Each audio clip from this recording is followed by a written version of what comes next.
This review is brought to you in part by Ryder's Hobby Shops, where the fun begins. Stop in to one of Ryder's 2 convenient Michigan locations where you'll find a full range of the latest hobby products, supplies, parts, tools, and paint.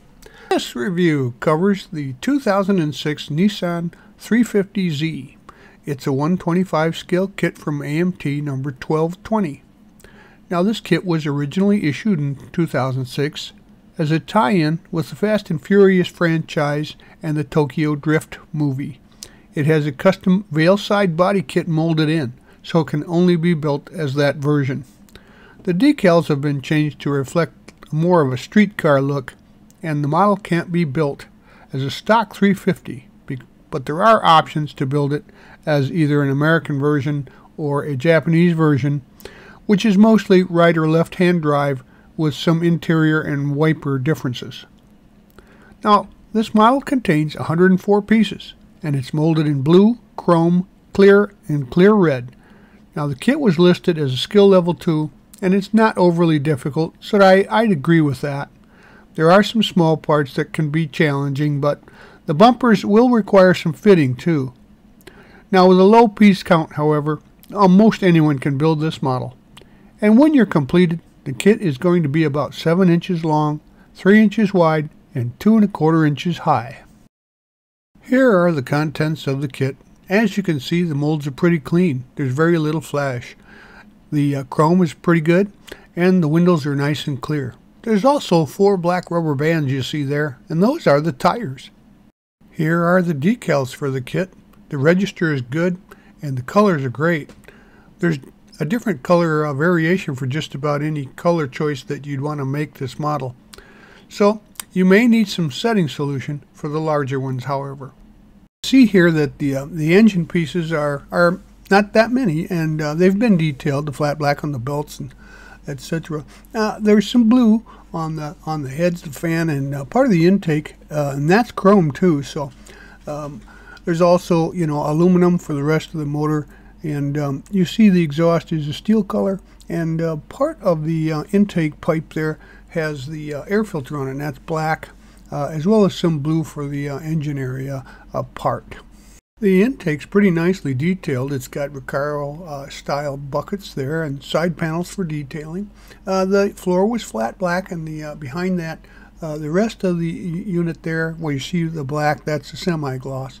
Now the interior was painted gray, a light gray, and accented with body blue, and the dashboard has some detailing on it as well.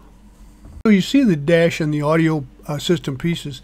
The column and the steering wheel and the central column on the dash are semi-gloss black. The pedals are aluminum with black stems, and the rest of it is interior gray like the rest. Now there is that nice long chrome piece with and the backsplash and speaker enclosure, and we'll see that coming up here soon. Here's the completed interior with that massive sound system in the back end there. You also see some reflections in the chrome from that plate. It's pretty ornate for a simple interior.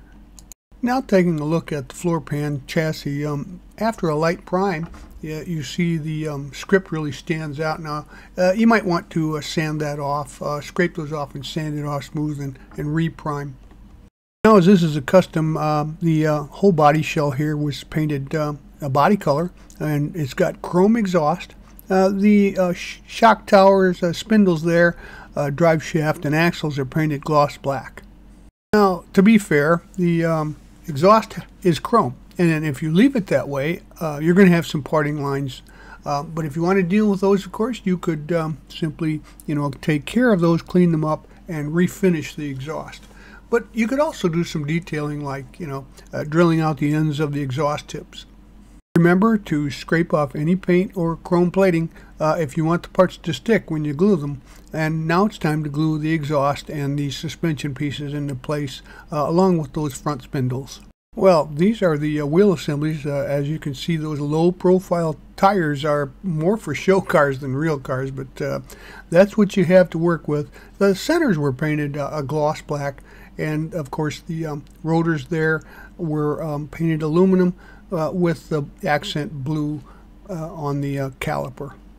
Now these are the parts called out for in step 6, but really the pieces for step 7 to mount the engine need to be put into place first.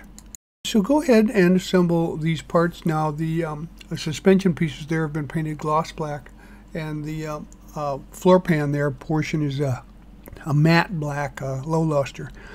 So here you see the front suspension and the pan glued into place, and one thing about this model is very good and precise gluing points for these pieces.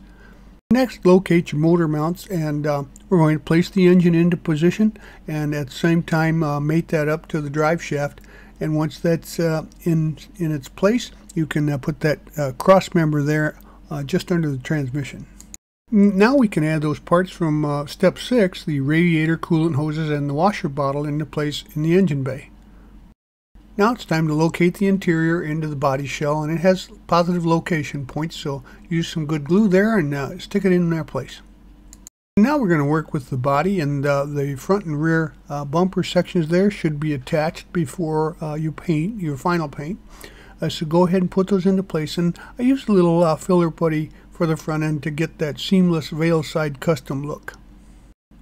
Now it's time to assemble the rear spoiler and put that into place. Once again, you want to do that before painting the body. Now once your assemblies are dry, you can paint the body with your choice of body color. If you're wondering, I used a brand called One Shot Enamel at number 153 processed blue mixed with a little bit of number 101L white for a little lighter shade. And after that, you can go ahead and glue your windows in after you paint the black surrounds around the outside of the glass. Just use a little white glue or clear cement. Now it's time to add the headlights, and I found that they sit a little low when the body is in place. You may need to raise them up, put a little something underneath them, or try and get that underbody plate a little closer to the hood line there. Well, the body is really looking like a showpiece now, and we can add the other hardware pieces, you know, the mirrors, the handles, and the wipers, and you can attach your decals at this time. Go ahead and put those in place. Looking at the back end, now it's time to add the backup and tail light lenses. They just glue into place with some white glue, and the license plate holder along with the rear window wiper are now attached.